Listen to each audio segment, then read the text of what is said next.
I know I'm not the only one that was really anticipating a Stan Lee cameo in this film. And to tell you the truth, that was pretty much the biggest disappointment I had with this film. Stan.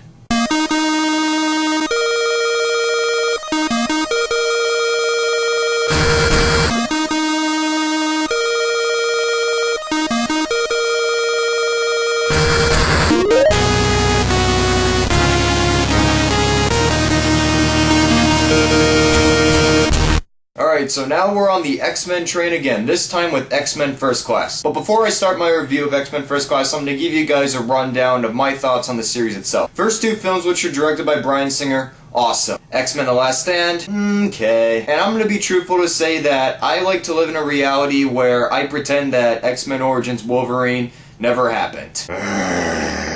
However, the X-Men franchise itself has really changed my opinion on comic books, especially in Marvel.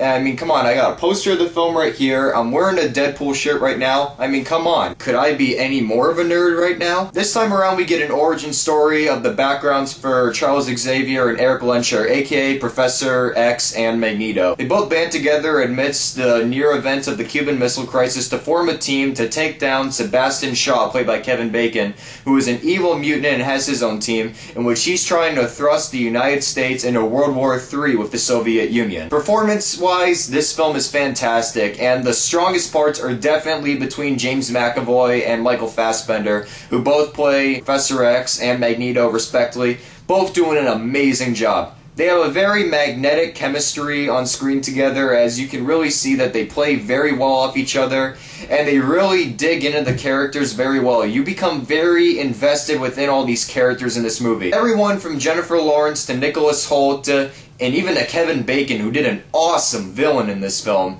in which we need more movies with Kevin Bacon as villains. But the biggest standout by far is definitely Michael Fassbender. This guy has become a rising star out of films like Fish Tank and Inglourious Basterds especially, but let's just pretend he never starred in that film right there for right now. He does an amazing job as he just really brings a lot of that slowly building menace inside of Magneto's head, because he feels that mutants can't be accepted to the human race, and those differing views always conflict with Professor Xavier's because he believes they can coexist. And that tension that just builds between these two, because even though they get along well, that's the one big flaw in their relationship and has been mentioned in the previous X-Men films as well too. The guy's just got a great presence on screen. His gravitas as an actor is really helping him widen out his range to be a very big rising star. I mean, this guy is going to be big in the future. He was already in Jane Eyre this year, and he did an amazing job in that from what I've heard. Matthew Vaughn does an amazing job directing this movie, and I wish he could have directed The Last Stand instead of Brett Ratner, because his direction shows that it's very borderline with Bryan Singer's, that he can handle this cast of characters, which is pretty huge in this film,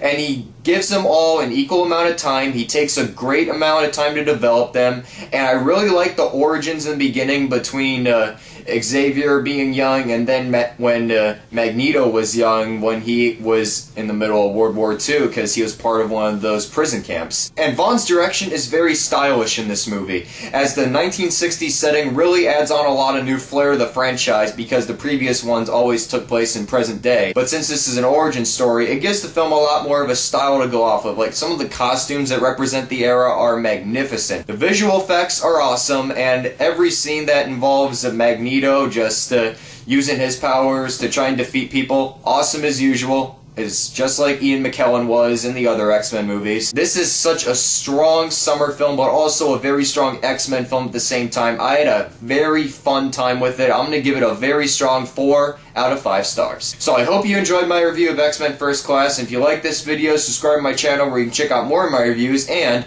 I'm only 4 subscribers away from 300, so one of you watching this right now could be the very lucky 300th subscriber, and you'll get a shout out for that too. Also, follow me on Twitter, which I'll be on a lot more this summer, and also find me on the Random Mindcom site. If you know Anthony, of course, I started writing for his website. You can check out my first post. The link is below. And in the meantime, I'm Tyler from Calcritic Reviews, and I'll see you guys tomorrow with yet another review, but not of a film that's by any famous filmmaker. That's your only clue right there.